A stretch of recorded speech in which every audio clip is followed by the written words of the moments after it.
আতরওয়ালার পাশে বসে থেকে সুগন্ধি পাওয়া যাবে না, এই কথা যেমন মিথ্যে। আপনার ছেলের বন্ধু ভালো, আপনার ছেলে ভালো হবে না, এই কথা তেমনি মিথ্যে। আতরওয়ালার পাশে বসে থেকে আতরের গন্ধ পাওয়া যাবে না, এই কথা যেমন মিথ্যে। আপনার মেয়ের বান্ধবী ভালো, আপনার মেয়ে ভালো হবে না, এই কথা তেমনি মিথ্যা। কারো বন্ধু যদি কামার হয় এবং ইহুরেকা সেয়া বাঁকা পাশে বসে থাকলে তোমার কাপড় কখনো জ্বলে যেতে পারে, আগুন ছিটকে এসেছে। বিড়ি সিগারেট খাই যারা দেখবেন তাদের জামা কাপড় জ্বলে আছে, কখন যে পুড়ে গেছে বুঝতে পারে। কামারের পাশে বসেছিলাম, কামারের পাশ থেকে বসে এসে দেখছি যে পাঞ্জাবে একটু পুড়ে গেছে, কখন যে আগুন ছিটকে এসেছে। আল্লাহ রাসূল বলছেন কাপড় জ্বলে যেতে পারে। আও তাজিদু মিনহু রিহান খাবিসা, কামারের পাশে বসে থাকে, যদি কাপড় জ্বলে না যায় তাহলে ধোঁয়া লাগবে, এই কথা তো সত্য। কামারের পাশে বসে থাকলে চোখে মুখে ধোঁয়া আসবে না, এই কথা যেমন মিথ্যে। আপনার মেয়ের বান্ধবী খারাপ, আপনার মেয়ে খারাপ হবে না, এই কথা তেমনি মিথ্যে। কামারের পাশে বসে থেকে নাকে মুখে ধোঁয়া আসবে না, এই কথা যেমন মিথ্যে। আপনার ছেলের বন্ধু খারাপ, আপনার ছেলে খারাপ হবে না, এই কথা তেমনি মিথ্যে। হতেই হবে। চাঁপাইনবাবগঞ্জের ভাষা তো আর বাপ হবে, ও তো খারাপ হবে, ওর বাপও খারাপ হয়ে যাবে, ওর বাপকে হতে হবে, খারাপ হবেই। আমি বলিনি এই কথা, মুহাম্মদ সাল্লাল্লাহু আলাইহি সাল্লাম বলছেন এই কথা। আর এখন মানুষের সবচেয়ে খারাপ বন্ধু হলো মোবাইল। মোবাইলের অপর নাম জেনা। এদিকে দেখেন, কান ধরে তওবা করেছে মেয়েটা, তুমিও তওবা করেছে, আর কথা বলবো না, আস্তাগফিরুল্লাহ, আর কথা বলবো না, এই কথা বলে রাত 2টার সময় মোবাইলটা রেখেছে। আধা ঘন্টা পরে ঘুম আসে না, আবার চালু করেছে। এটা নিশা। মোবাইলের অপর নাম হলো নিশা, মোবাইলের অপর নাম হলো জেনা। মানুষের সবচেয়ে নিকটের বন্ধু হলো মোবাইল। বাস্তবতা দেখবেন, চাঁপাইনবাবগঞ্জের এক পরিবারের 2টা মেয়ে জন্ম নিয়েছে, লালে হাই ধরে নি। ওরা খুব দেখতে সুন্দরী, খালেদা আর মাজেদা, ওরা দেখতে খুব সুন্দরী, খুব ভদ্র নম্র। ওরা মাস্টার ডিগ্রি পাস করেছে, 2 বোন একসাথে জন্ম নিয়েছে। একজন আর একজনকে ছেড়ে থাকতে পারে না। কয়দিন পরে দেখা গেল একজনের বিবাহ হয়েছে বিএনপি লোকের সাথে, একজনের বিবাহ হয়েছে আওয়ামী লীগ লোকের সাথে। তারা 2 বোন আর কথা বলে না।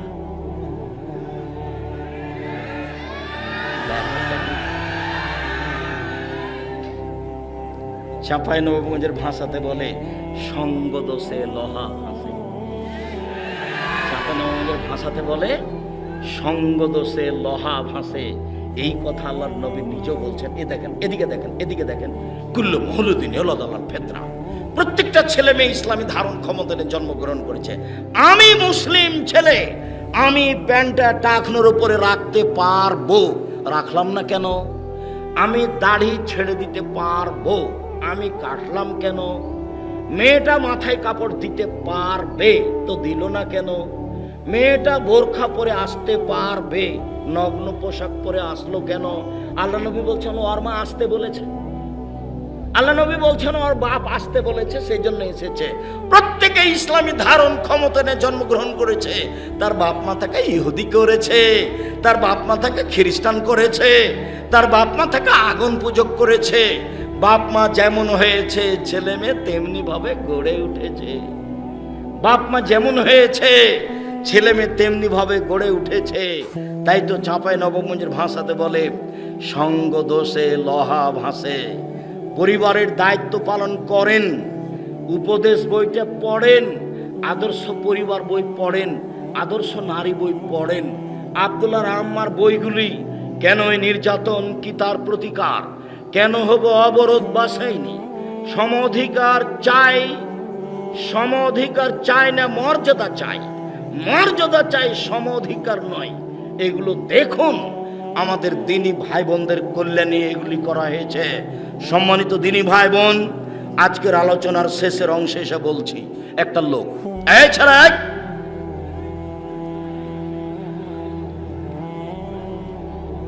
একটা লোক বলছেন আল্লাহর নবী, মা হাক্কু জাওজাতে আহাদিনা আলাইহি, আমাদের স্ত্রীরা আমাদের কাছে কি পায় এটা জিজ্ঞাসা। আমাদের স্ত্রী যারা তারা আমাদের কাছে কি পায় এটা জিজ্ঞাসা। আল্লাহ রাসূল একটু বলেন তো, আমরা স্ত্রীদের কি করব, ওরা আমাদের কাছে কি পায়। এবার সিরিয়াল শুরু হয়ে গেল। এক, তুতে মাহায় যাতায়ামতা, তুমি যখন খাবা বউকে খাওয়াবা। এক। দুই, তাকসু হয়ে যাত্তা সাইতা, তুমি যখন পরবা কাপড় বউকে পরাবা। তিন, ওলা তজরিবিল ওয়াজহা, মুখে মারবা না, মারাই যদি লাগে মুখে মারবা না। চার, ওলা তুকাব্বে, বউকে কটু কথা বলো না। কখনো বলা যাবে না তোমার ঠোঁটটা কালো, কখনো বলা যাবে না তোমার ঠোঁটটা মোটা, কখনো বলা যাবে না তোমার চেহারা কালো। একবার বললে 10 বছর ভালোবাসবে না। খালি প্রশংসা করতে হবে, তুমি খুবই সুন্দরী, তোমার মতো কোনো নারী দেখি না, সারা রাত পাটিপে দিবে। আল্লাহ রাসূল বলছেন কখনো কটু কথা বলো না। ওয়ালা তাহাজুর ইল্লা ফিল বাইতে, বউকে নিজের বাড়ি ছাড়া কোথাও যেতে দিও না। মায়ের বাড়ি যেতে পাবে না, খালার বাড়ি যেতে পাবে না, ফুফুর বাড়ি যেতে পাবে না, এখানে সেখানে যেতে পাবে না, বিবাহের বাড়ি যেতে পাবে না, জরুরি প্রয়োজন ছাড়া বাড়ি ত্যাগ করতে পাবে না, এই কথা বলে দাও।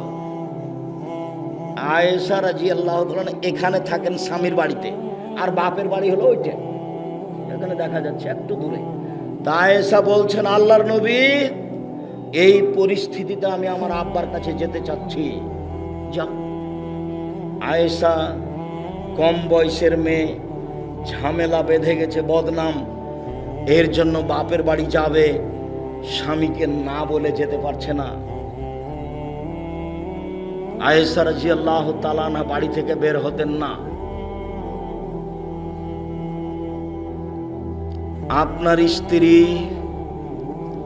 দুর্ঘটনা ছাড়া বাড়ি থেকে বের হতে পারে না, বের হলেই প্রমাণ হবে আপনি কাপুরুষ। কই, আমাদের তো চলে, আমরা হাটে যাই না, বাজারে যাই না, দোকানপাটে যাই না, আমরা তো বেঁচে আছি। আমি তো কোনোদিন চায়ের স্টলেই বসিনি। আমার মা আমাকে যখন বাড়ি থেকে বের করত তখন বলতো, এক, দোকানে বসিও না। দুই, প্রাইভেট পড়ায়ও না।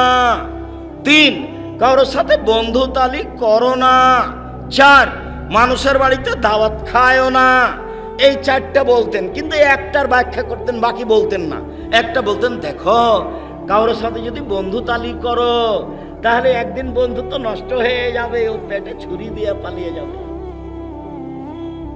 খবরদার। বাড়ি থেকে বের করলে চারটা কথা বলতেন। এক, দোকানে বসিও না। তিন, প্রাইভেট পড়ায়ও না।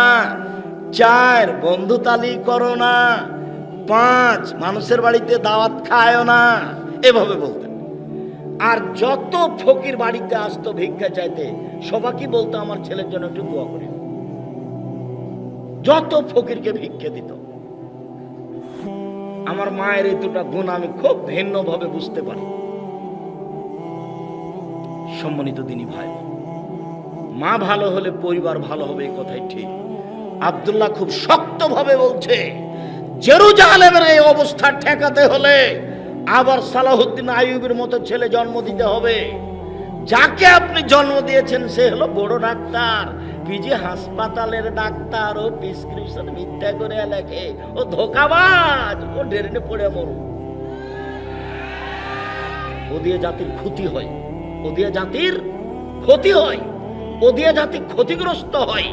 যদি জেরুজালেমের এই অবস্থা ঠেকাতে হয়, আবার সালাহুদ্দিন আইয়ুবের মতো ছেলে জন্ম দিতে হবে, পরহেজগার সৎ মাকে দিতে হবে, দিন রাত মাকে বলতে হবে, তোমার কাছে একটা উপযুক্ত ছেলে ভিক্ষা চাচ্ছি, যেই ছেলে দেশ বিদেশের অন্যায়ের বিরুদ্ধে লড়তে পারবে, যার সামনে পৃথিবীর কোনো সমস্যা টিকবে না, সালাহুদ্দিন আইয়ুবের মতো করে সবকে ধূলিসাৎ করে দিবে, এরকম চাচ্ছি তোমার কাছে। এইভাবে মায়ে বলবে। যেই মা টিভি চালু করে দিয়ে ইন্ডিয়ান গান দেখে আর ছেলের হাতে দিয়েছে একটা মোবাইল, ও গেমস খেলছে ছেলে, আর মা এখানে টিভি দেখছে, ওর পেটে যে বাচ্চা আছে সেটা আস্ত শয়তান। ছেলে গেমস দেখছে, আল্লাহ রাসূল বলছেন মান লাইবাবে নারদে শের ফাঁকা দাঁত খালি ইয়াদফি দামে খিঞ্জির, কেউ যদি চৌসার, ছক্কা, লুডু, দাবা, পাঞ্জা, ক্যারাম বোর্ড, তাস, গেমস এসব খেলায় যে অংশগ্রহণ করলো, সে তার হাতকে শোরের শুকুরের রক্তে ডুবিয়ে দিল। আমি এই কথা বলি না, আল্লাহ নবী বলছেন এই ছেলে তোবা করে উঠবে। আমি কান ধরতে বলিনি, তবু কান ধরে বলবে আস্তাগফিরুল্লাহ বলে জিন্দেগিতে আর কোনোদিন ক্যারাম বোর্ড খেলবো না। আর একবারে গিয়ে যে ক্যারাম বোর্ডটা আছে তাকে লাঠি দেবেন, লোহা দিয়ে ভেঙে ফেলে চুরমার করে দেবেন। আর বাড়িতে যে তোমার মা যত প্লেট আর এই গামলা এগুলো সাজিয়ে রেখেছে, যত ফাঁকড়া ফাঁকড়া আছে সবকে ফেলে দিয়ে ঘুমাবা। যদি থেকে যায় ঘুমাও, তুমি মুনাফিক, তুমি আমার বক্তব্যের সাথে মুনাফিকি করেছো। তোমার মা তোমাকে যেন ঠেকাতে না পারে কল্যাণপূর্ণ কথাই, কল্যাণপূর্ণ কাজে। সম্মানিত দিনী ভাই বোন, জাতির যদি রাস্তাঘাট করে দিতে না পারি, জাতির যদি স্কুল কলেজ করে দিতে না পারি, জাতিকে চূড়ান্ত সঠিক ধর্ম দিতে পারবো ইনশাআল্লাহ। সম্মানিত দিনী ভাই বোন, শেষে চলে আসলাম। আল্লাহর নবী বলছেন, মুআয ইবনে জাবাল বলছেন, আল্লাহর নবী বললেন শোনো, এক লা তুশরিক বিল্লাহ ওয়া ইন কুতিলতা ওয়া হুররিকতা, জ্বালিয়ে দেওয়া হলেও জ্বলে যাবা, শিরক করবা না। হত্যা করা হলেও নিহত হয়ে যাবা, শিরক করবা না। ভারত, বাংলাদেশ, পাকিস্তানের অফিসে, আদালতে, কোর্টে, কাচারিতে, শিক্ষা প্রতিষ্ঠানে, বাড়িতে, রাস্তাতে, ঘাটে সব জায়গাতেই শিরক চলছে। দুই, লা তাউক্কান্না ওয়ালিদাইকা, বাপ মায়ের বিরুদ্ধে যাবা না।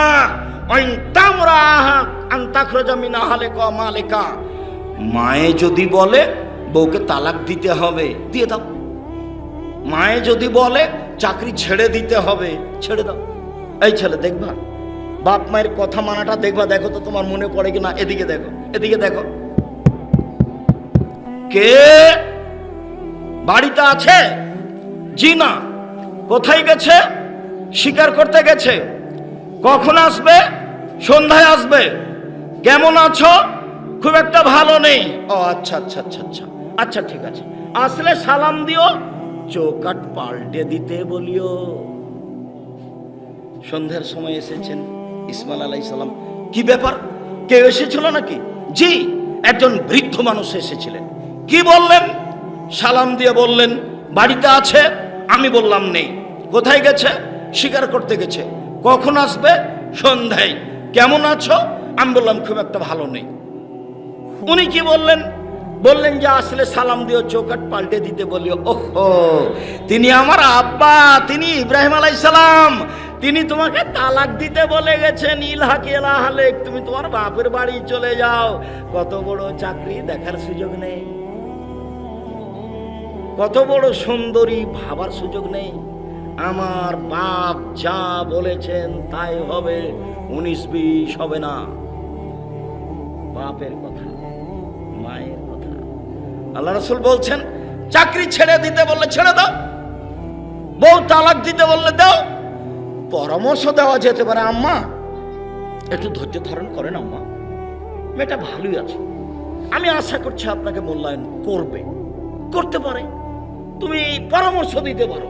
শেষ পর্যন্ত মা যা বলছে তাই হবে। আবার দেখো, কে বাড়িতে আছে? জি না। কোথায় গেছে? শিকার করতে গেছে।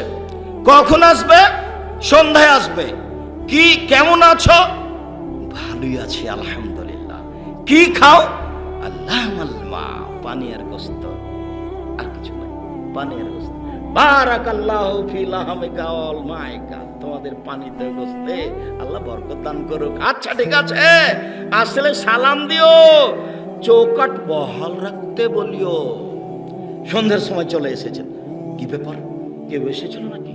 হ্যাঁ, একজন বৃদ্ধ মানুষ এসেছিলেন। কি বললেন? বললেন বাড়িতে আছে। আমি বললাম নেই। কোথায় গেছে? শিকার করতে গেছে। কখন আসবে? সন্ধ্যায়। কেমন আছো? আলহামদুলিল্লাহ ভালো আছি। কি খাও? গোস্তর পানি। কি বললেন? বললেন যে ঠিক আছে, আসলে সালাম দিও, চৌকাট বহাল রাখতে বলিও।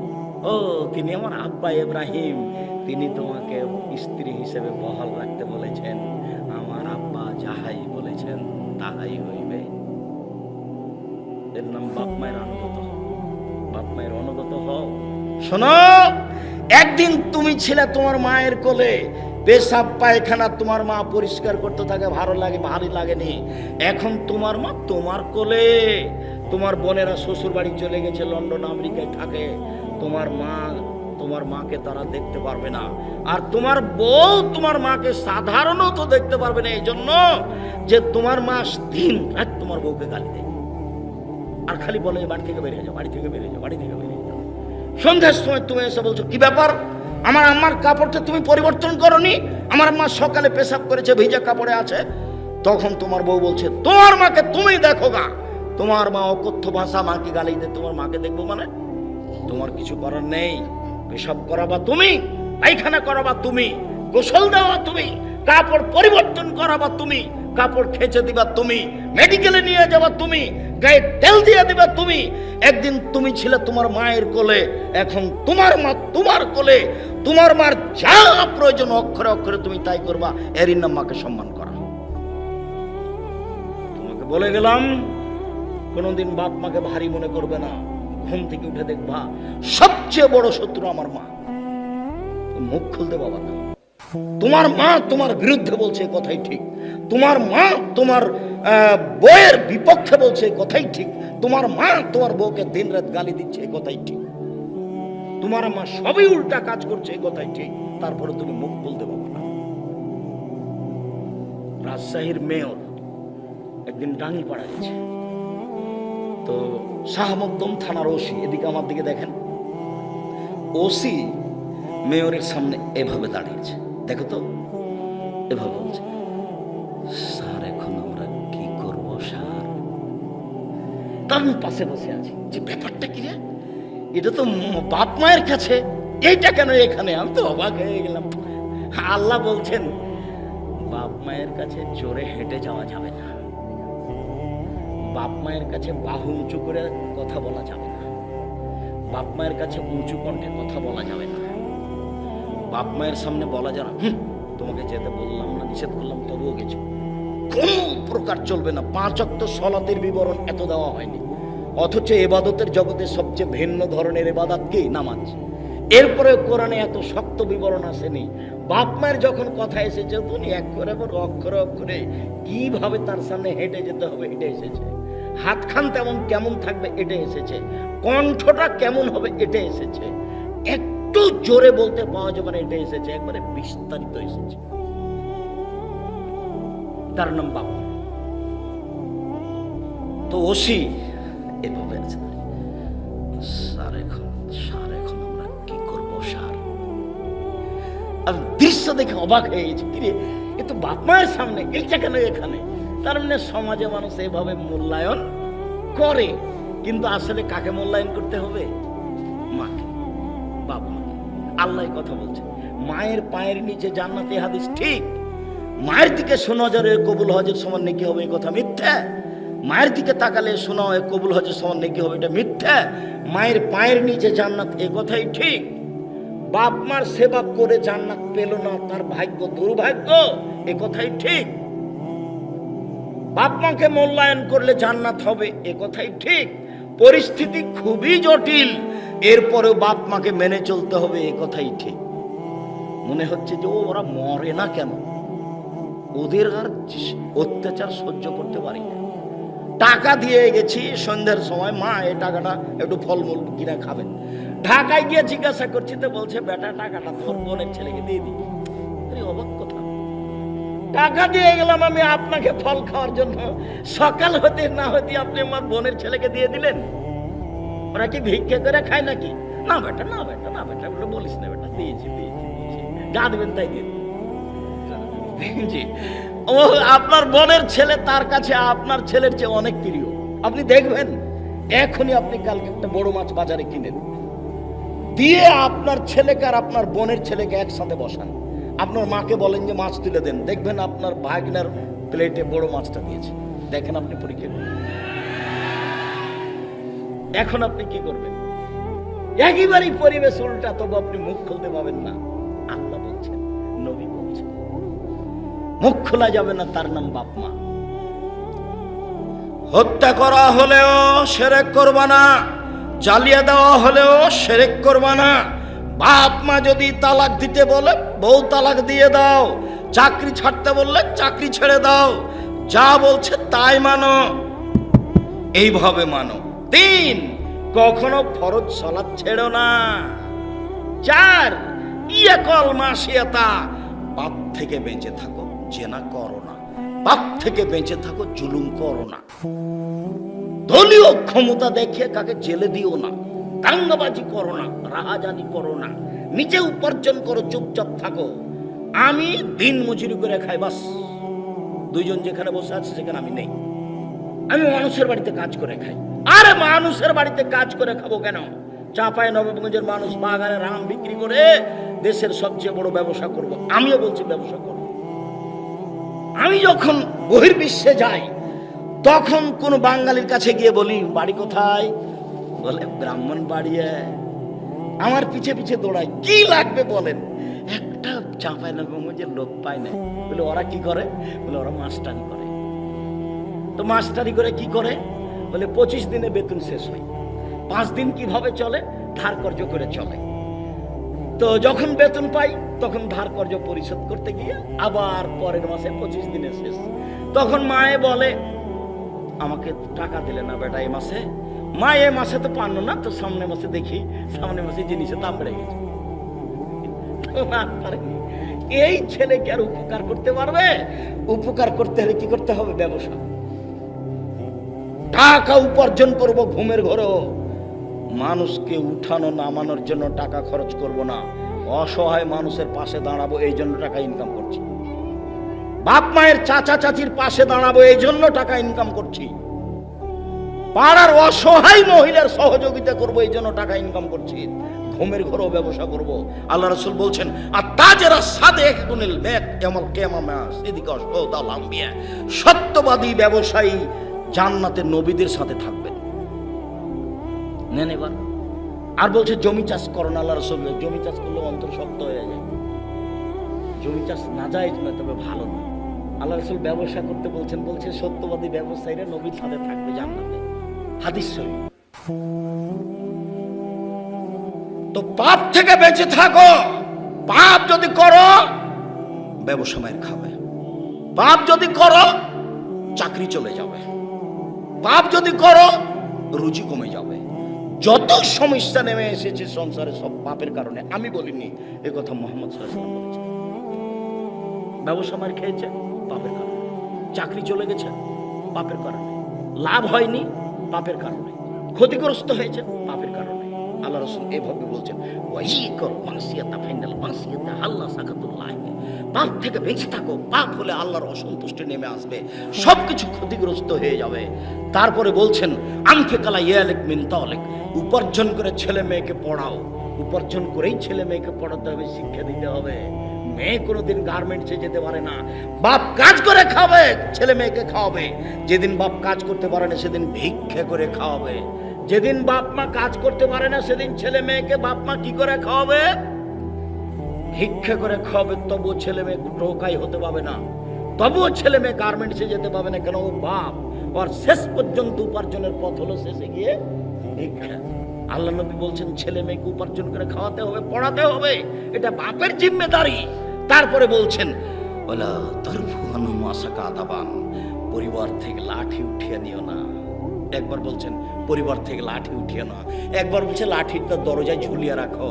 ছেলে মেয়ে বউ দেখে বলবে বাবা একটু 19-20 হলে এটা হবে। আল্লাহ রাসূল বলছেন পরিবার থেকে লাঠি উঠিয়ে নিও না। পরিবারকে কন্ট্রোল করতে হলে আদর যখন ফেল করবে, আব্বু আব্বু, আম্মু আম্মু, খালেদা শোনো এটা করো না। স্বামী স্ত্রী, খালেদা এটা শোনো এটা করো না। এরকম করতে করতে এক পর্যায়ে কি লাগবে? লাঠি লাগবে। এ কথা আল্লাহ নবী বলছেন, আমি বলিনি। শেষে বললেন ওয়াখিফুম ফিল্লাহ, পরিবারকে আল্লাহর ভয় দেখাও। পরিবারকে আল্লাহর ভয় দেখাতে হবে। নিজেই আল্লাহকে চিনি না, ছেলে মেয়েকে কি দেখাবো? যখন তখন আব্বু ছি ছি ছি ছি ছি, মিথ্যা কথা বলতে হবে না আব্বু, মিথ্যা কথার ফলাফল খারাপ। ছি আম্মু এভাবে বাইরে গেলে কেন? ঠিক ওতে পাপ হবে আম্মু, এভাবে যায় না। এই কি ব্যাপার? তোমাকে আমি যে বলেছি তুমি বাইরে যায় না, তুমি পানি আনতে কেন গেলে?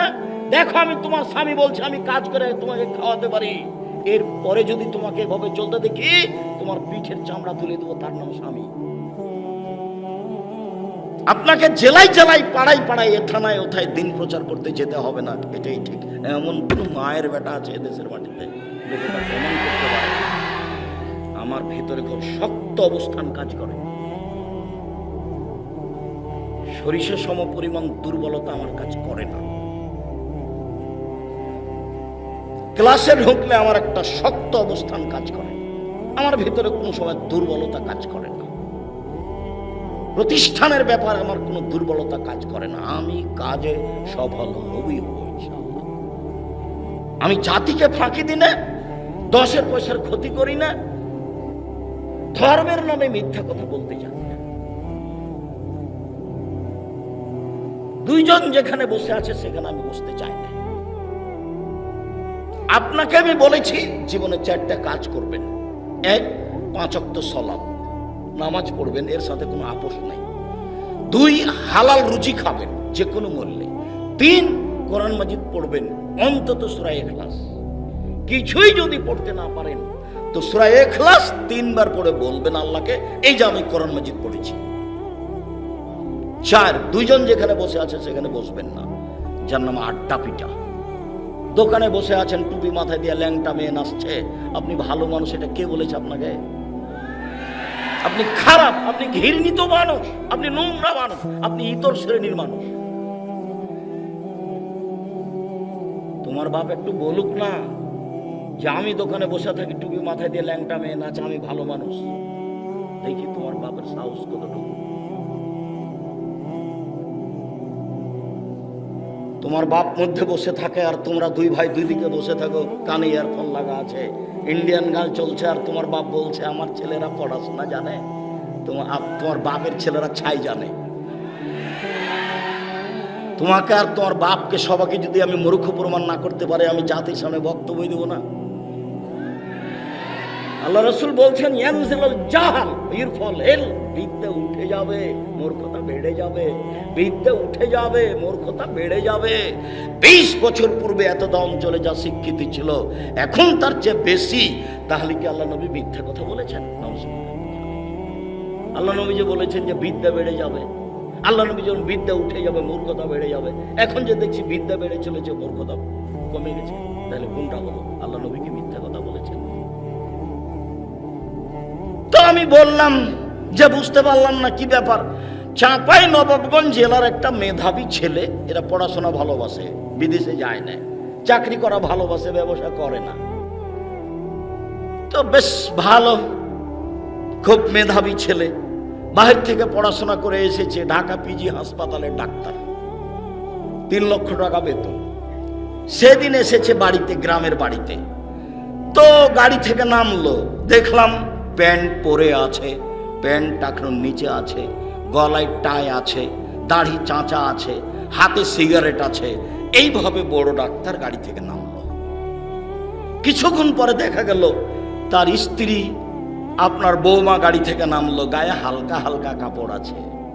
একটু পরে দেখা গেল পুতিন, নাতনি পুতিন গাড়ি থেকে নামলো, গায়ে কাপড়ই নেই।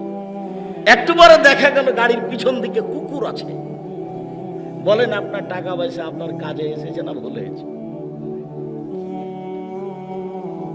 তারপরে আপনার ছেলে বড় ডাক্তার, ও যখন ঔষধের কোন রোগীর প্রেসক্রিপশন লেখে, ও জানে যে এর চেয়ে ভালো মানের ওষুধ আছে, কিন্তু ওকে কোম্পানি টাকা দিয়েছে, যে দিয়েছে তারই ওষুধ লিখে। ওকে আপনি পড়ালেন কেন? ওকে পেশাব পায়খানা ট্রেনে লাথি দিয়ে ফেলে দিতেন, ওকে আপনি পড়ালেন? ওর তো জানা আছে যে এর চেয়ে ভালো ওষুধ আছে, সেটা লিখলো কেন? আর সহযোগিতা করছে বেটি ছেলে, পুরুষ মানুষ নাই। ওর তো বউ আছে, তো বেটি ছেলে কেন সবসময় তার সহযোগিতা করছে? কোন রুগী যখন থাকে না তখন বেটি ছেলে নিয়ে গল্প করছে। তার নাম বড় শিক্ষিত। বলেন আপনি বিদ্যা বেড়ে গেছে না কমে গেছে? বিদ্যা কমে গেছে। আল্লাহ রাসূলের কথা সত্য, এটা প্রমাণ করতে হবে, যে কোনো দিক দিয়ে প্রমাণ করতে হবে। তাহলে তো তোমার মার কথা বলি, আপনারা এক সাহেব আমাকে একটু বলবেন না ওইভাবে, তোমার মাকেই বলি আজকে শুধু এই বিষয়ে কথা। আদর্শ পরিবার, তোমার মা প্লেট কিনেছে, প্লেটে আছে চিংড়ি মাছ, মাঝামাঝিতে চিংড়ি মাছ আছে। তোমার মা একটা তরকারি দেওয়ার জন্য বাটি কিনেছে, সেটা হলো রুই মাছ। একটা আয়না কিনেছে, সেটা হলো কাতল মাছ। বলো তো তোমার মা শিক্ষিতা মহিলা না অশিক্ষিতা মহিলা? সবাইকে সরাতে থাকো। তোমার কানে ইয়ারফোন আছে, হাতে বড় মোবাইল আছে, ল্যাংটা মেয়ে নাচে। তুমি একটা জেনাকার ছেলে। আল্লাহ রাসূল বলছেন আইনা নেতাজনিনা জেনা মান নাজরো, দুই চোখের জেনা হচ্ছে চোখ দিয়ে দেখা। ওয়াল ওজনানে জেনা হুমাল ইস্তেমা, দুই কানের জেনা হচ্ছে কান দিয়ে শোনা। ওয়াল ইয়াদ জেনা হাল বাতস, হাতের জেনা হচ্ছে হাত দিয়ে ধরা। আর রিজল জেনা হাল মাসি, পায়ের জেনা হচ্ছে পা দিয়ে চলা। জেনাল কালব তাতামানা তাস্তাহি, অন্তরের জেনা হচ্ছে পরিকল্পনা করা। জেনাল লেসানে নুতক, জিহ্বার জেনা হচ্ছে কথা বলা। তোমার হাতে বড় মোবাইল আছে, মাঝে মধ্যে ল্যাংটা মেয়ে নাচে, তুমি একটা জেনাকার। তুমি আবার কি? এই যে তোমার বোন বসে আছে, এখন ক্লাস 10-এ পড়ে, মাথায় কাপড় নেই। সবাই মিলে এখন দেখো, তুমি, তোমার মা আর তোমার বোন আর তুমি এখন কোথায় চলে গেছে? রাস্তায় যে ফকিরটা পড়ে আছে তার চেয়ে তোমার অবস্থা খারাপ, তোমার বাপের অবস্থা খারাপ। তোমাকে দিয়ে বংশ ধ্বংস হয়ে গেছে। তোমার মাকে দিয়ে পরিবার, এই বংশ নষ্ট হয়ে গেছে। সম্মানিত দিনী ভাই, অতএব অনুরোধ জানাচ্ছি, দয়া করে কোনো কাজ দেখাবেন না। আপনাকে আমি অনেক ভালোবাসি, আমি আপনার জন্যই কষ্ট করে এসেছি।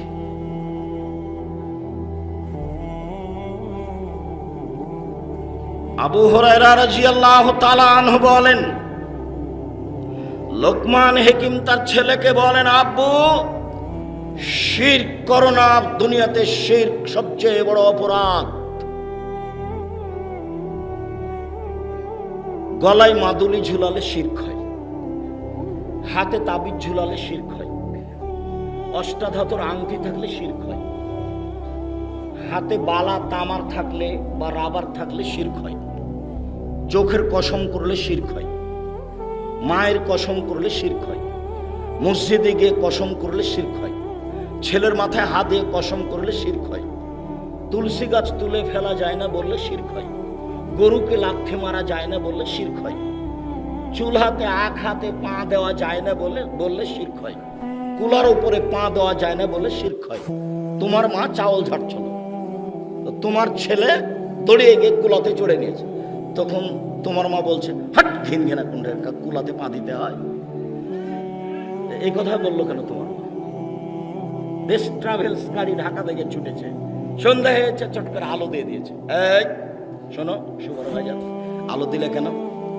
আমার বসে বলেছেন সূর্য ডুবার সাথে সাথে গাড়িতে আলো দিতে হবে। সূর্য ডুবার সাথে সাথে গাড়িতে আলো দেয় হিন্দু, বাড়িতে আলো দেয় হিন্দু। আমার গাড়িতে আলো দিতে হবে মানে এ আবার কোন তা দিতে হবে? রাতে ছেলের মা যদি বের হয়, বাচ্চা ছেলে হয়েছে, লোহা হাতে করে বের হতে হবে, নইলে তার ছেলেকে চোরাচন্নি পাখিতে ধরবে। এই কথা বললে শিরক হয়। হাত থেকে গিলাস পড়ে গেলে কুটুম্ব আসতে পারে, এই কথা বললে শিরক হয়। ঘরের উপরে কাক ডাকছে, এই কথা বললে শিরক হয়। এই দেশের মাটি শিরক দিয়ে ঘেরা। ভারত, বাংলাদেশ, পাকিস্তানের মাটিতে বিপদ সীমার উপর দিয়ে চলছে শিরক। আমরা জানি বিপদ সীমার উপর দিয়ে চলে, ঝড় বৃষ্টি বন্যা, আসলে তা নয়। বিপদ সীমার উপর দিয়ে আছে শিরক। পৃথিবীতে দুটা পাপ আছে যার নিজস্ব ক্ষমতা আছে, অন্য পাপের নিজস্ব ক্ষমতা নেই। কেউ জেনা করেছে, মহাপাপ, তো করেছে, তওবা করেনি, তো এই পাপ পাপ হয়ে থেকে যাবে, বিচারের মাঠে পাপের পাল্লায় উঠে যাবে, ওর কোনো নিজস্ব ক্ষমতা নেই। বিচারের মাঠে পাপের পাল্লায় উঠে যাবে। দাড়ির মাপে যদি আপনি হেরে যান, জাহান্নাম। দাড়ির মাপে যদি আপনি জয় হন, জান্নাত। কিন্তু আপনি শিরক করেছেন, তখন অতীতের সব নেকি কাটা গেছে, ওর এটা নিজস্ব ক্ষমতা। শিরক করলে আল্লাহকে অপমান করা হয়, এটা তার নিজস্ব ক্ষমতা।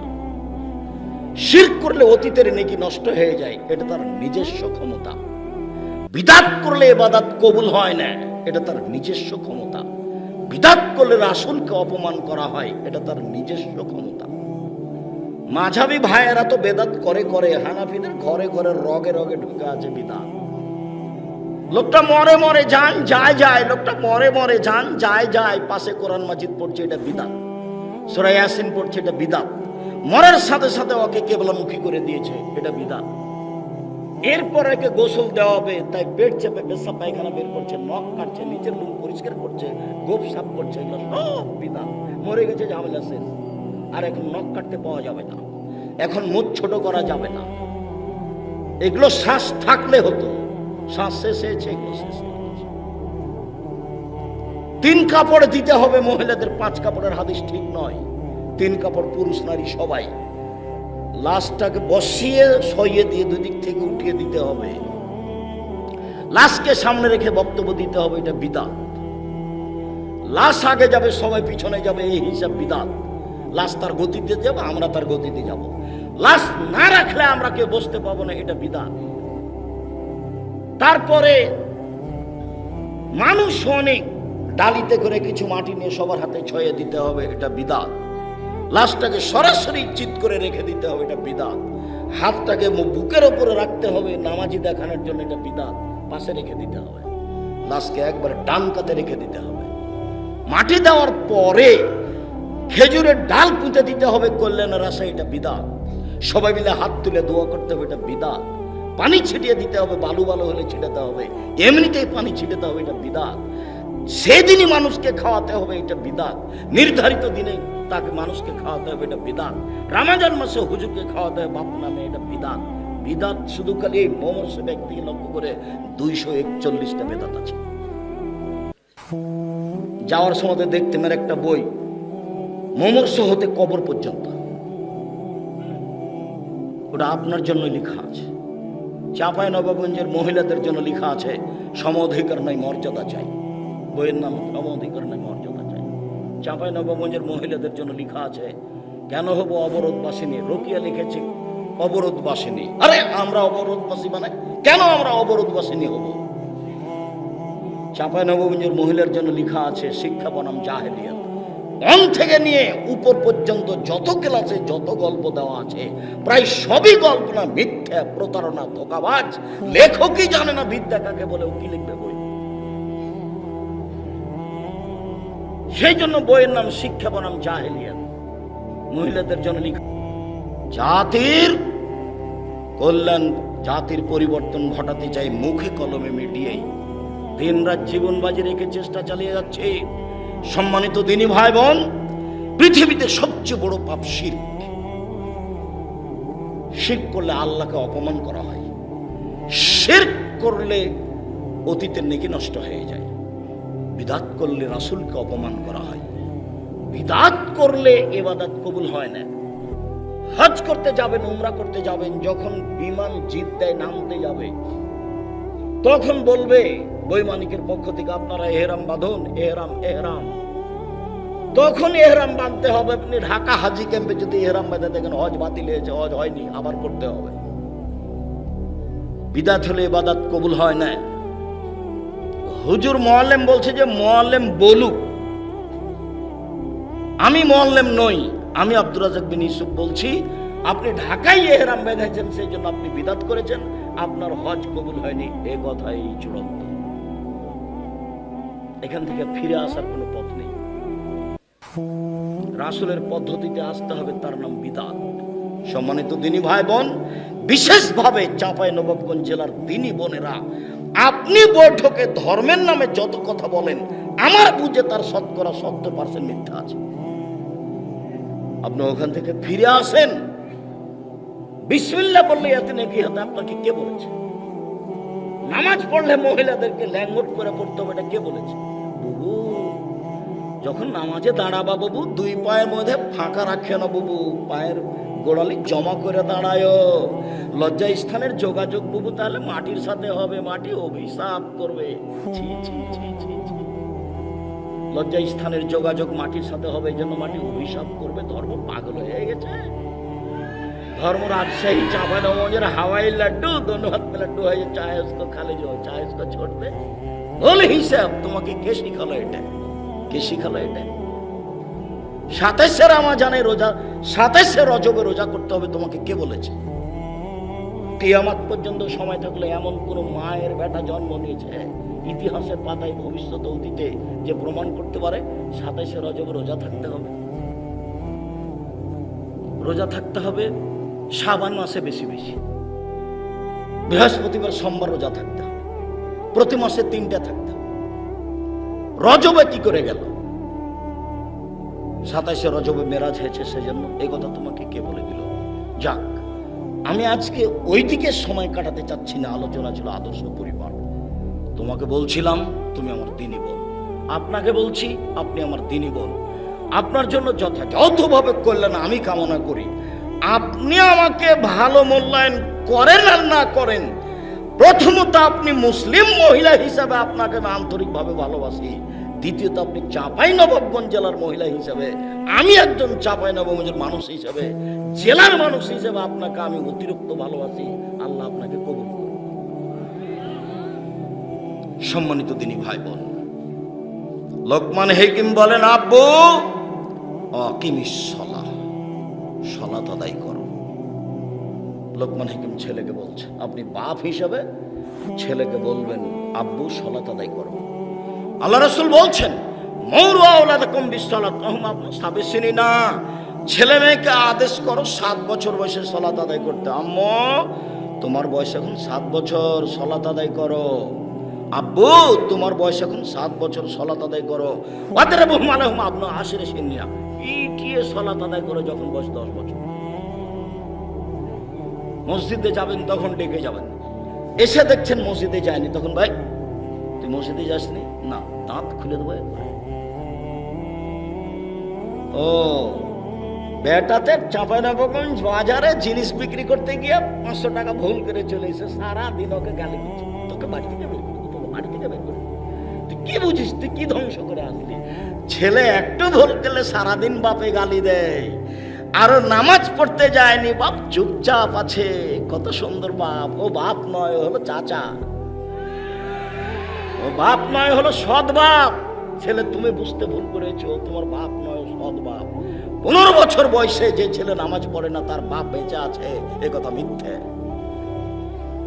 বাপ মানে আল্লাহ রাসূল বলছেন কুল্লু নাফসিম মিন বানি আদম সাইয়্যিদ, আদম সন্তানের সবাই পার্সোনাল দায়িত্বশীল, সবাই নিজ নিজের জন্য দায়িত্বশীল। আর রাজুলু সাইয়্যিদ ফি আহলি বাইতিহি, বাপ হলো বাড়ির দায়িত্বশীল কর্তা। আল মারআতু সাইয়্যিদা ফি বাইতি যাওজিহা, আর স্ত্রী হলো কর্ত্রী তার স্বামীর বাড়িতে। নিজের কাজ করে যে তাকে বলে কর্মী, অপরের কাজ দেখে যে তাকে বলে কর্তা। নিজের কাজ করে যে তাকে বলে কর্মী, অপরের কাজ দেখে যে তাকে বলে কর্তা। নিজের কাজ করে যে তাকে বলে কর্মী, অপরের কাজ দেখে যে তাকে বলে কর্তা। আপনি আপনার ছেলে মেয়েকে দেখবেন, তাই আল্লাহর নবী বলছেন আপনি কর্তা। আপনার স্ত্রী আপনার ছেলে মেয়েকে দেখবে, এই জন্য আল্লাহর নবী আপনার স্ত্রীকে বলছেন কর্ত্রী। তো আপনার স্ত্রী নিজে নামাজ পড়লো, ছেলে মেয়েকে বললো না, তাহলে ও কি আসলে কর্ত্রী? ও কি রাসূলকে অপমান করে জান্নাত কিনতে চায়? জি না, ভুল হিসাব। আল্লাহ রাসূল যা বলেছেন তা মূল্যায়ন করার চেষ্টা করেন, নইলে ভুল হবে। হাদিস বুখারী মুসলিম, আল্লাহ রাসূল বলছেন কুল্লুকুম রাইন কুল্লুকুম মাসউলুন রাইতিহি, পৃথিবীর মানুষ তোমরা সবাই দায়িত্বশীল, নিজের জন্য নিজে দায়িত্বশীল। দায়িত্ব সম্পর্কে বিচার মাঠে এইভাবে মুখামুখি জবাব দিতে হবে। ডান দিকে দেখবে সব কর্ম, বাম দিকে দেখবে সব কর্ম, সামনের দিকে দেখবে জাহান্নাম। তখন আল্লাহ রাসূল বললেন কম থেকে কম, অল্প থেকে অল্প দান করে জাহান্নাম থেকে বাঁচো। ইবাদতের জগতে সবচেয়ে শক্তিশালী পাওয়ারফুল ক্ষমতাধর ইবাদত হলো দান। আপনি সালাত আদায় করেছেন, আপনার বাপের কবরের কোনো উপকার হবে না। আপনি হজ করেছেন, আপনার বাপের কবরের কোনো আপনি উপকার করতে পারবেন না। রমজান মাসের সিয়াম রোজা খুব দামি ইবাদত, আপনার বাপের আপনি কোনো উপকার করতে পারবেন না। আপনি কোরআন মাজিদ তেলাওয়াত করছেন, আপনার বাপের কোনো উপকার করতে পারবেন না। তাসবিহ তাহলিল জিকির আজকার করছেন, আপনি আপনার বাপের কোনো উপকার করতে পারবেন না। আপনি বলবেন সভাপতিকে আমি 5,000 টাকা দিয়ে গেলাম আমার বাপের নামে, এই দানটা আপনি কাজে লাগাবেন ভালোভাবে, দেখবেন আপনার বাপের কবরের শাস্তি বন্ধ হয়ে গেছে। আমি এ কথা বলিনি, এ কথা মুহাম্মদ সাল্লাল্লাহু আলাইহি ওয়াসাল্লাম বলেন। ইবাদতের জগতে সবচেয়ে শক্তিশালী পাওয়ারফুল ক্ষমতাধর বলা তো দান। যার কারণে এদেশের একটা দল, ওরা প্রত্যেক ব্যক্তির কাছে এয়ানত নেই। এয়ানত নিতে হবে, দিতে হবে, পথ ঠিক আছে, খরচের বাকি পথ যেটাই হোক না কেন সবাইকেই দান করতে শিখতে হবে, এ কথাই ঠিক। এটাই হলো জাহান্নাম থেকে বাঁচার সবচেয়ে বড় পথ। ডান দিকে দেখবে সব কর্ম, বাম দিকে দেখবে সব কর্ম, সামনের দিকে দেখবে জাহান্নাম। পৃথিবীর মানুষ জাহান্নাম থেকে বাঁচো। খেজুর এবং খেজুরের আঠির ভিতরে একটা সাদা ছিলকা থাকে, ছাল দেখেছেন কি? ওইটা পরিমাণ সমান হলেও দান করে জাহান্নাম থেকে বাঁচো, এই কথা মুহাম্মদ সাল্লাল্লাহু আলাইহি ওয়াসাল্লাম বলেন। হাদিস তো বুখারী মুসলিম। আপনার আর আমার কি বিবেচনা? হাদিস তো 1450 বছর থেকে হাদিস গ্রন্থে আছে। কেসা কাহিনী দিয়েই তো বক্তব্য চলে, ইসব জুলেখার কাহিনী দিয়ে তো বক্তব্য চলে, তা হাদিস আবার কে বলবে?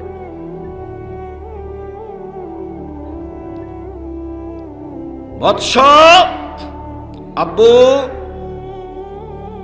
ওয়া'মুর, তুমি মানুষকে ভালো কাজের আদেশ করো। অনহানিল মুনকার, আব্বু তুমি মানুষকে মন্দ হতে নিষেধ করো, এটা বাপের জিম্মেদারি। আব্বু অসবির আলামা সাবাক, এতে যে সমস্যা আসবে তুমি সমস্যায় ধৈর্য ধারণ করো। টাকা যত বেশি হবে ধৈর্য তত কম হবে, দলীয় পাওয়ার যত হবে ধৈর্য তত কম হবে। ধৈর্য কি নিজ ধৈর্য কি ঘোড়ার ডিম? যাকে দেখা যায় না এর নাম ধৈর্য নয়। আমি বললাম যে কিছুক্ষণ বসেন, আমি তো আর আব্দুল্লাহ বিন ফজল নই যে ঘন্টার ঘন্টা বক্তব্য দিব। বলার 2 মিনিট পরে আপনি উঠে চলে গেলেন, তার মানে হলো আপনার কাছে ধৈর্য নেই। আল্লাহ বলছেন আমাদের নবীকে, ফাসবির সাবরান জামিলা, মুহাম্মদ সাল্লাল্লাহু আলাইহি সাল্লাম আপনি সুন্দরভাবে ধৈর্য ধারণ করুন। সুন্দর, কেউ মেরেছে আপনি মেরে নিলেন, নিয়ে বলছেন যাক যা হয়েছে হয়েছে, ধৈর্য ধারণ করি। বড় ছেলে মারা গেছে, ওরে অমুক করে তমুক করে আমার সব এ বলে 7 দিন কান্নাকাটি করলো, তারপরে বলছে যাক আল্লাহর মাল আল্লাহ নিয়েছে, ধৈর্য ধারণ করি। সেটা কি ধৈর্য হলো? প্রতিপক্ষ আপনাকে জেল দিয়েছে, আপনার ছেলেকে, আপনিও 15 দিন খুব চেষ্টা করলেন তাকে মারবো, তাকে জেলে দিব। 1 মাস যাবত চেষ্টা করে যখন কিছু করতে না পেরেছেন তখন বলছেন যাক ধৈর্য ধারণ করি, যাক ধৈর্য ধারণ করি। এর নাম কি ধৈর্য? এটা ধৈর্য নয়। একটা মহিলা তার ছেলে মারা গেছে, তার রাস্তায় বসে বসে কাঁদছে, তো আল্লাহ রাসূল ওখান দিয়ে হাঁটছেন, তো আল্লাহ রাসূল বলছেন কাঁদছেন কেন? তো মহিলা বলছে সরো সরো এখান থেকে, সরো, আমি কি কাঁদছি তোমার কি জানার দরকার, সরো এখান থেকে। তা আল্লাহ রাসূল কিছু বললেন না, চলে গেলেন। পাশের লোকগুলি বলল আপনি কি জানেন ইনি কে? ইনি কে? ইনি তো মুহাম্মদ। ও তাই, আমার ভুল হয়েছে। আমি চলে গেলাম, মুহাম্মাদের দরজায় গেলাম, দেখলাম কোনো পাহারাদার নাই। আমি বললাম মুহাম্মদ তোমাকে ধমকে পাঠিয়ে দাও, আমার ভুল হয়েছে। তো মুহাম্মদ কিছু বললেন না। হ্যাঁ আপনি বুঝে কথা বলবেন না, আপনার চিন্তা ভাবনা করে কথা বলবেন না, এরকম কিছু বললেন না। যখন মহিলা এভাবে বললেন তখন আল্লাহ নবী বললেন আস-সাবরু ইনদাস সাদমাতিল উলা, সমস্যা যখন আসে তখন ধৈর্যের নাম হলো ধৈর্য। অনেক দিন পরে মারামারি করে এক পর্যায়ে পরে না পেরে বলছে ধৈর্য ধারণ করলাম, সেটা কি ধৈর্য? আব্বু ধৈর্য ধারণ করো। বুনাইয়া আকিমিস সালাহ, আব্বু সালাত আদায় করো। তারপরে বলছেন, ওলা তুষাইয়ের খাদ্দাক, আব্বু মানুষকে উপেক্ষা করে চলো না।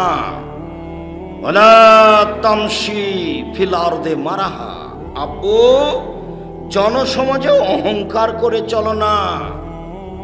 আব্বু অক্সিদ ফি মাশিকা, মধ্যম পন্থায় রাস্তায় চলাচল করবা। আব্বু কণ্ঠ নিচু করবা, অগজসমিন সাউতিক, কণ্ঠ নিচু করবা। ইন আহংকার আল আসওয়াতুল আসওয়াতুল হামির, চিৎকার করে কথা বলা গাধার লক্ষণ। গাধার কণ্ঠ হলো সবচেয়ে উঁচু। জীবনে চিৎকার করে কথা বলবেন না। বাপ হিসেবে ছেলেকে বলে দেবেন, আদর্শ পরিবার। আবু হুরায়রা রাদিয়াল্লাহু তাআলা আনহু বলেন, রাসূল সাল্লাল্লাহু আলাইহি সাল্লাম বলেছেন, মান কানাত লাহু ওয়ালিদা ফাআল্লামাহা ফাসানাত তালিমাহা ওয়া আদাবাহা ফাসানাত তাদিবাহা ফালাহু আজরান। কারো যদি কাজের মেয়ে থাকে, তাকে যদি শিখিয়ে দেয়, সুন্দর শিখিয়ে দেয়, তাকে যদি শিষ্টাচার শিখিয়ে দেয়, সুন্দর শিষ্টাচার শিখিয়ে দেয়, তাহলে তার ডবল নেকি হবে। কাজের মেয়েকে শিখিয়ে দিল, সুন্দর শিখিয়ে দিল, শিষ্টাচার শিখিয়ে দিল, সুন্দর শিষ্টাচার শিখিয়ে দিল। বোঝা যাচ্ছে সব শিক্ষা সুন্দর নয়। এই ছেলে, এদিকে লক্ষ্য করো, কারো গায়ে হাত দিয়ে থাকবা না, সবসময় এক খেলে আমার দিকে চেয়ে থাকবা। পাখি যেন মনে করে তুমি পাথর। আচ্ছা, তোমার বোন চাঁপাইনবাবগঞ্জ কলেজে পড়ে, নগ্ন অর্ধনগ্ন হয়ে চলে যাচ্ছে। আল্লাহর নবী বলেছেন, যারা শিক্ষা অর্জন করে তাদের পায়ের নিচে ফেরেশতা পর বিছায়। তুমি কি মনে করো তোমার বোনের পায়ের নিচে কি আসলে ফেরেশতা পর বিছাচ্ছে? তুমি ঢাকা কলেজে পড়ো, তোমার দাড়ি চাঁচা আছে, হাতে সিগারেট আছে, প্যান্টে টাকানোর নিচে আছে, তুমি খাতা কলম নিয়ে চলে যাচ্ছ কলেজে, তো তোমার কি মনে বলে যে তোমার পায়ের নিচে ফেরেশতা পর বিছাচ্ছে? আল্লাহ নবী তো বলেছেন, যারা জ্ঞান চর্চা করে তাদের পায়ের নিচে ফেরেশতা পর বিছায়। তাহলে কি নবী মিথ্যা কথা বলেছেন? নাউজুবিল্লাহ। তাহলে সেই বিদ্যা কোনটা? ফাল্লামাহা ফাসানাত তালিমাহা, শিখিয়ে দিল, সুন্দর শিখিয়ে দিল। সব শিক্ষা সুন্দর নয়। শিষ্টাচার শিখিয়ে দিল, সুন্দর শিষ্টাচার শিখিয়ে দিল। সব শিষ্টাচার সুন্দর নয়। আপনি আমাকে এক গ্লাস পানি দিলেন, আমি বললাম থ্যাংক ইউ। বিমানবালা যারা, যেসব বিমান যাচ্ছে কাঠমান্ডু, নেপাল, বেটি ছেলেগুলো বলছে ধন্যবাদ। আর এই বেটি ছেলেগুলো, বিমানবালাগুলো, এরা খালি বলছে থ্যাংক ইউ, কথায় কথায় থ্যাংক ইউ, কথা শেষ করছে থ্যাংক ইউ। আচ্ছা বলো তো, তুমি যে আমি এক গ্লাস পানি দিলাম, তখন তুমি যে আমাকে থ্যাংক ইউ বললে, এটা কি? এটাতে কি হলো বলো তো দেখি? আর আমি যখন আপনাকে এক গ্লাস পানি দিলাম, তখন আপনি বললেন জাযাকাল্লাহ খাইর, আল্লাহ আপনাকে এর প্রতিদান দান করুন। তো আমি বলে দিলাম জাযাকাল্লাহ খাইর, আল্লাহ এর প্রতিদান আপনাকে দান করুন। এবার আমি তোমার সুবিধা অসুবিধায় আল্লাহ সহযোগিতা করবে, এই কাজটা আমি কার উপরে চাপিয়ে দিলাম? আল্লাহর কাছে। তুমি লন্ডনে বিপদে পড়েছ, যেখান থেকে আমি গিয়ে এখান থেকে তোমার সহযোগিতা করতে পারবো না, আমার দেশের কেউ পারবে না। এখন আল্লাহ তোমাকে সাহায্য করবে। কেন? তুমি এক গ্লাস পানি দিয়েছিলে, তখন আমি কি বলেছিলাম? জাযাকাল্লাহ খাইর। এটাও শুকরিয়া আদায় করা, ওটাও শুকরিয়া আদায় করা। বলো তো কোনটা ভালো, কোনটা শিষ্টাচার? মোবাইলে রিং হচ্ছে হচ্ছে হচ্ছে হচ্ছে, তুমি অন করে দে, বলছো হ্যালো হ্যালো বলে কুকুরকে ডাকে। তো আমি দেখি মোবাইলে হিন্দুর নাম্বার নাকি, যদি হিন্দুর নাম্বার হয় তাহলে আমি বলি ধন্যবাদ জি, কি বলছিলেন? আর যদি চিনতে না পারি, ও হিন্দু হোক, মুসলমান হোক, ডোম হোক, চামার হোক, হাঁড়ি হোক, মেথর হোক, সে যে হোক না কেন, আমি বলি আসসালামু আলাইকুম। শুধু সালাম দিয়ে তো মানুষ বেঁচে থাকে, আমি তো বেঁচে আছি। যাদের মোবাইলে 1 মিনিটে অন্তত 50টার নাম্বার ঢুকতে চাই, আমার মোবাইলটা তার মধ্যে আছে। তারপরে তো আমি সালাম দিই। আমি তো কোনোদিন মুখ দিয়ে হ্যালো ব্যবহার করিনি।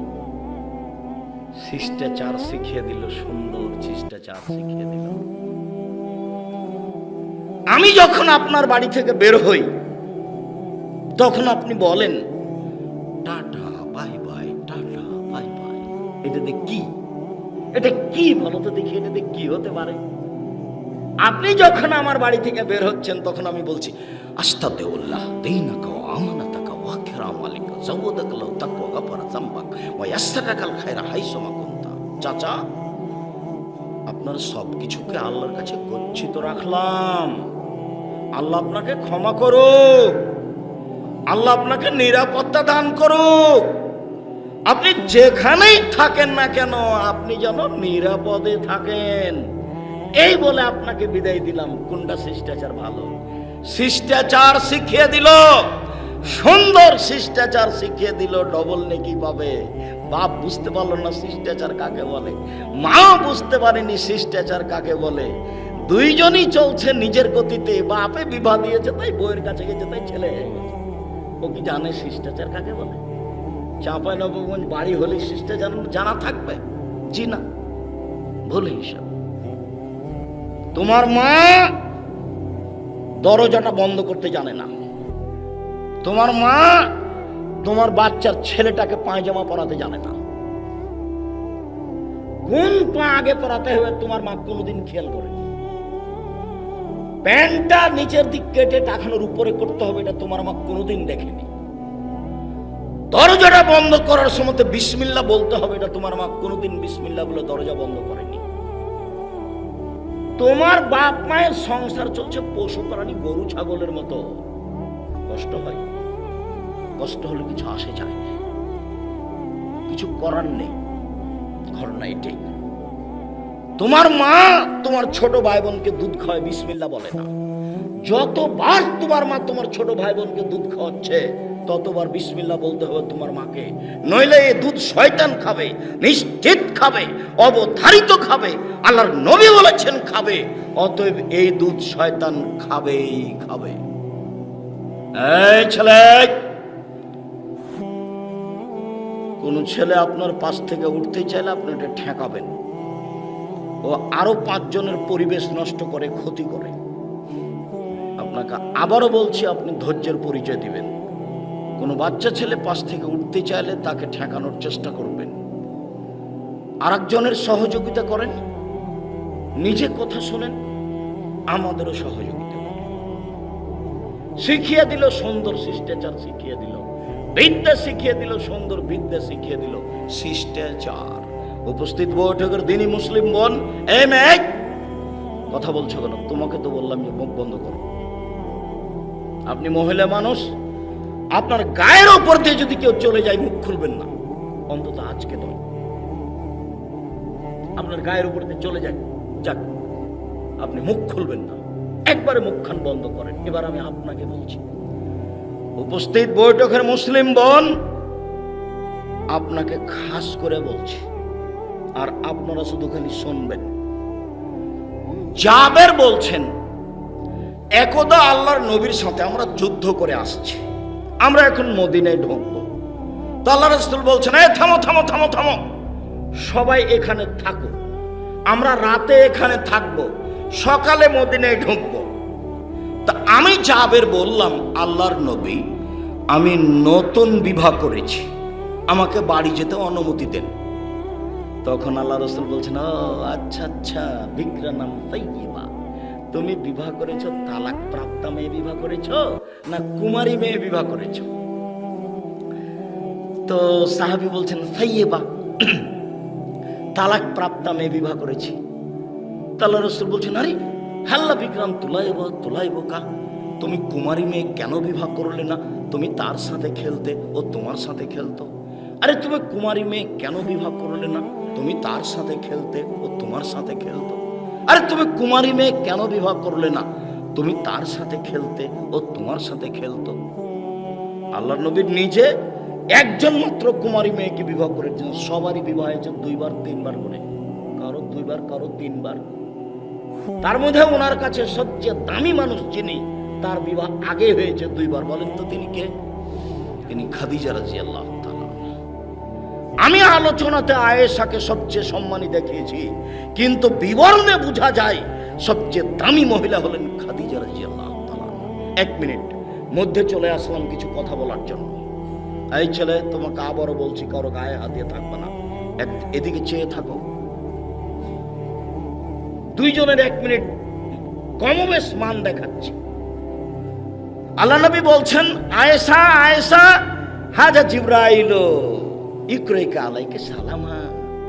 আয়েশা, এই যে জিবরাইল তোমাকে সালাম দিল, এই যে জিবরাইল তোমাকে সালাম দিল। তখন আয়েশা বলছেন, ওয়ালাইহিস সালাম ওয়া রাহমাতুল্লাহি ওয়া বারাকাতুহু। জিবরাইলের উপরে সালাম, তার উপরে শান্তি অবতীর্ণ হোক, তার উপরে বরকত অবতীর্ণ হোক। আপনি তো দেখতে পান, আমি তো দেখতে পাই না। আপনি তো দেখতে পান, আমি তো দেখতে পাই না। আপনি বলছেন আয়েশা, এই যে জিবরাইল, এই যে জিবরাইল, মানে এক খাটে 3 জন, মানে এক ল্যাপের নিচে 3 জন। আয়েশা রাদিয়াল্লাহু তাআলা আনহা, মুহাম্মদ সাল্লাল্লাহু আলাইহি ওয়াসাল্লাম আর জিবরাইল, এক খাটে কয়জন?